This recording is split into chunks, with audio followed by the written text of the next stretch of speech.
Hello students, welcome to my YouTube channel.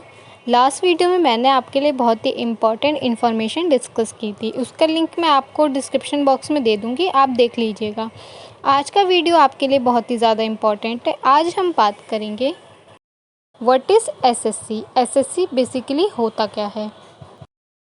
आज मैं आपको एसएससी की पूरी डिटेल दूंगी। उसमें कितने पेपर होते हैं, कौन कौन से सब्जेक्ट्स होते हैं, क्या क्या सिलेबस होता है, इन सब के बारे में। तो चलिए वीडियो स्टार्ट करते हैं। ऑलमोस्ट स्टूडेंट को प्रॉब्लम आती है कि एसएससी में पेपर 1 पेपर 2 किस तरह से होता है। आज मैं आपको एसएससी की पूरी नॉलेज दूंगी। तो सबसे पहले हम कुछ क्वेश्चंस के बारे में बात कर लेते हैं कि हमें एसएससी में क्या क्या प्रॉब्लम आती है। सबसे पहले व्हाट इज़ एसएससी। एसएससी क्या होता है। SSC exam calendar. Exam calendar क्या होता है एसएससी में। What is SSC CGL. SSC CGL क्या होता है। टाइप ऑफ पोस्ट, इसमें किस किस तरीके की पोस्ट होती हैं।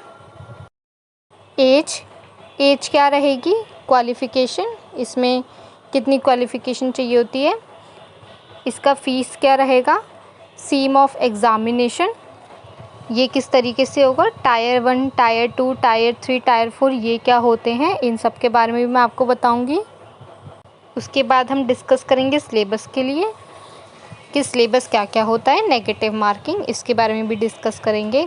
स्किल और सीपीटी टेस्ट क्या होता है। इसकी सैलरीज़ की किस तरीके से होती है। फिज़िकल स्टैंडर्ड क्या होता है और इंटरव्यू किस तरीके से होता है। ये सब आज हम डिस्कस करेंगे इस वीडियो में। सबसे पहले बात करेंगे हम एसएससी की। तो एसएससी का मतलब क्या होता है। Staff selection commission. इसमें बहुत अच्छी अच्छी पोस्ट होती हैं और हर साल एसएससी का एक नया कैलेंडर होता है जिसमें फॉर्म में आप अप्लाई कर सकते हैं। बेसिकली एसएससी साल में 4 से 5 एग्ज़ाम कराता है। SSC CGL, SSC CHSL, multitasking, Delhi police और इलेक्ट्रिकल। सबसे पहले हम एसएससी सीजीएल के बारे में बात करेंगे कि एसएससी सीजीएल क्या है।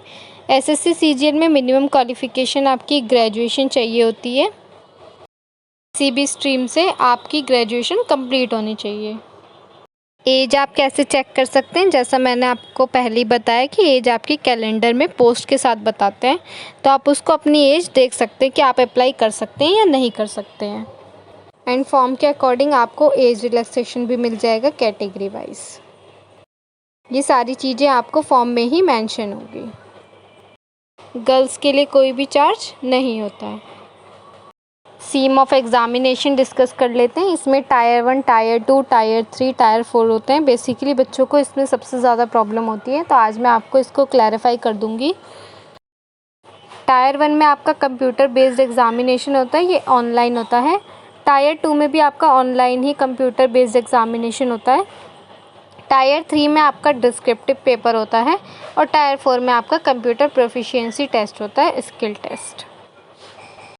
टायर 1 और 2 में क्या क्या होता है। टोटल 4 सब्जेक्ट होते हैं आपके। General intelligence, general awareness, quantitative aptitude और इंग्लिश कॉम्प्रिहेंशन। ये आपके 4 सब्जेक्ट्स होते हैं जिनसे क्वेश्चंस आते हैं। सिलेबस में आपका हिस्ट्री, साइंस, टेक्नोलॉजी और लास्ट 6 मंथ्स के करंट अफेयर्स। मेंस में भी आपके टोटल 4 पेपर होते हैं। 2 पेपर कंपलसरी होते हैं जो सभी के लिए होते हैं। पेपर 1 एंड पेपर 2 दोनों में 100 क्वेश्चन होते हैं। 200 मार्क्स का पेपर होता है, 2-2 घंटे का। जो प्री मेन में आता है वही मेंस में आता है, बस उसका लेवल बढ़ जाता है। तो आपको इस बात का ध्यान देना होगा। आपको ओवर कॉन्फिडेंस नहीं होना चाहिए कि अगर आपने प्री क्लियर कर लिया तो आप मेंस भी कर लेंगे। आपको मेंस के लिए भी उतनी ही मेहनत करनी चाहिए। सारे पेपरों का अलग अलग पैटर्न होगा। अगर आपने किसी अदर पोस्ट के लिए अप्लाई किया है तो आपको स्टैटिक्स और जनरल स्टडी यानी कि फिनेंस एंड इकोनॉमिक्स पोस्ट के लिए भी अलग पेपर होता है। तो आप इसको फॉर्म में देख लीजिएगा कि आपको कौन कौन से पेपर देने हैं। टायर 3 के बारे में बात कर लेते हैं। डिस्क्रिप्टिव पेपर मोड, इसमें आपका मैक्सिमम 100 मार्क्स का होता है। Time 60 minutes, all compulsory. अब यहाँ पर 3 चीज़ें हो जाती हैं। अगर आपने टायर 1, 2, 3 तीनों क्वालिफाई कर लिया है तो आप डायरेक्ट डॉक्यूमेंट वेरिफिकेशन के लिए जा सकते हैं। उसके बाद आपका फ़िज़िकल टेस्ट और स्किल टेस्ट। टायर 4 की बात कर लेते हैं।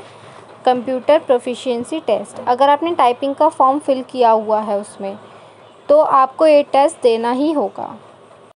इसमें आपके स्किल टेस्ट में डाटा एंट्री स्किल टेस्ट होगी, जैसे किसी भी पोस्ट में असिस्टेंट के उसमें आपको डाटा एंट्री का टेस्ट देना होगा और आपकी डाटा एंट्री स्पीड देखी जाएगी। और आपका कंप्यूटर प्रोफिशिएंसी टेस्ट में 3 तरीके का टेस्ट देखा जाएगा, जैसे वर्ड प्रोसेसिंग आपको कितना अच्छा आता है, स्प्रेडशीट आपको आती है नहीं, जनरेशन ऑफ स्लाइड्स ये आपको आता है कि नहीं बनाना, पीपीटीज बनाना। तो ये सारी चीज़ें आपकी टेस्ट में देखी जाएंगी कि इनकी स्किल्स आपकी कितनी अच्छी है। तो ये थी आपकी एसएससी की full information. All the best student, thank you.